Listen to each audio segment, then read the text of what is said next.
Salut, j'espère que tu vas bien. Aujourd'hui, on va parler des caractéristiques d'une femme qui, j'espère, t'inspirera à devenir celle à laquelle tu aspires. Cette femme qui est silencieuse. Le silence est une puissance. Moins tu en dis, moins on en sait sur toi et moins on peut t'atteindre. Reste mystérieux sur tes projets, tes problèmes. Les résultats et les dénouements diront pour toi ce que tu faisais pendant que les autres croyaient que tu ne faisais rien. Cette femme qui a confiance en elle, celle qui sait ce qu'elle veut ou ce qu'elle ne veut pas, ce qu'elle aime ou ce qu'elle n'aime pas. Elle a ce sentiment de sécurité intérieure et ça se sent par ceux qui sont à l'extérieur. Cette confiance en elle lui permet de prendre des décisions, des initiatives, de communiquer, de s'affirmer sereinement et en étant ferme dans ses choix et ses sentiments. Cette femme qui est fidèle, fidèle à Dieu, fidèle à elle-même, à ses promesses, à ses choix, à ses principes et ses valeurs. Celle qui fait au mieux pour ne pas se compromettre ni se mettre en mauvaise posture de son fait. Cette femme qui sait lâcher prise, avec le passé et ses douleurs sur lesquelles elle ne peut pas revenir. Elle cherche la guérison plus que tout et prend la responsabilité du temps présent, en sachant se pardonner et pardonner autrui pour se libérer et s'alléger. Cette femme qui est le changement qu'elle veut voir autour d'elle. Elle fait au mieux pour ne pas être une continuité de ce qui est nocif. Elle cherche les solutions plutôt que de se plaindre des problèmes. S'apitoyer et se lamenter ne change pas les situations. Alors elle réfléchit pour changer les choses, plutôt que de continuer à les subir ou au risque de les subir elle ou autrui. Cette femme qui s'auto-évalue pour voir dans quel état émotionnel, sentimental elle est, et qui sait faire le point afin de repartir sur des bases conscientes pour le reste de la journée. En gros, elle est consciente de son thermomètre intérieur, si ça va ou si ça ne va pas. Elle sait se comporter en fonction sans se laisser déborder par ce qu'elle ressent. Et si elle sait qu'elle risque de craquer à un moment de la journée, elle anticipe ce moment mentalement. Cette femme qui se cultive, en restant informée, en faisant des recherches, en lisant des livres, en regardant des documentaires. Nos fondements dépendent de la connaissance et des informations qu'on engrange. Elle accumule les connaissances qui lui permettront de se développer et améliorer les domaines concernés de sa vie. Son savoir définit ce qu'elle peut faire, parce que la connaissance seule ne sert à rien, mais la connaissance pratiquée rend les connaissances actives. Cette femme qui sait se renouveler. L'eau stagnante est porteuse de bactéries, mais l'eau qui circule, l'eau qui se renouvelle est bonne pour qui s'en abreuve.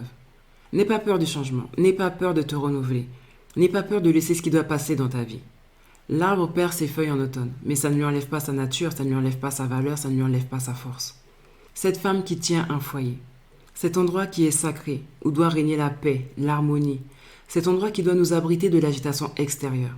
Il devrait y avoir un contraste manifeste entre l'extérieur et notre intérieur. On dit qu'il faut qu'on prenne soin de notre corps, parce que c'est l'endroit dans lequel on est appelé à vivre jusqu'à la fin.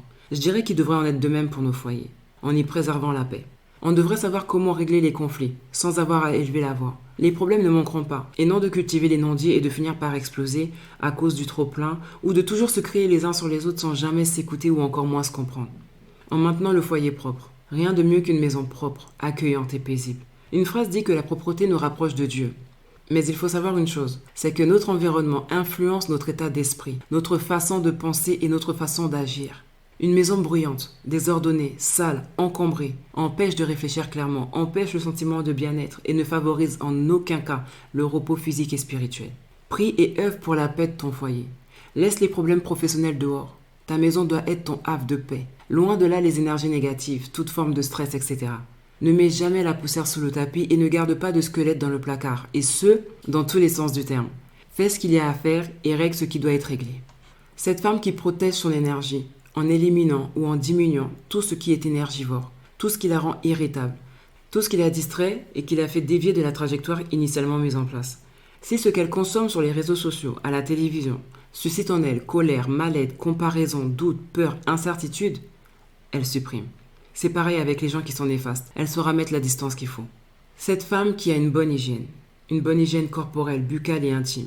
Ne rien laisser au hasard et tout faire pour se sentir bien dans son corps sans éprouver de malaise. C'est normal d'avoir des jours de déprime, des jours sans, des jours où on fait les choses au ralenti. Mais c'est pas un état qu'elle nourrit plus qu'il ne faut.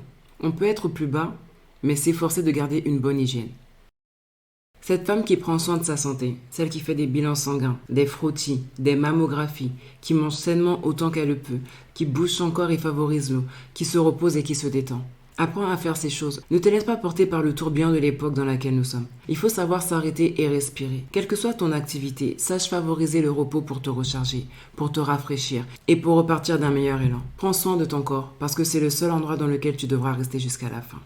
Cette femme qui est organisée, qui cadre et structure ses journées en définissant des plages horaires de travail et de repos. Ce qu'il y a de bon avec l'organisation, c'est que ça élimine le stress et que ça permet de faire ce qu'on a à faire en temps et en heure. Ça permet d'anticiper certains événements en se préparant à toute éventualité. Organise et structure les événements qui sont dans ta sphère de contrôle pour ton bien-être, pour ton mieux-être, pour celui de ta famille et pour ton environnement professionnel. Ne laisse pas les choses au hasard. Ne vis pas tes journées ni certains domaines de ta vie de manière aléatoire. Voilà, c'est tout pour moi. En espérant que cette vidéo te sera bénéfique, je te laisse avec ça. Sur ce, bon courage. Mouah.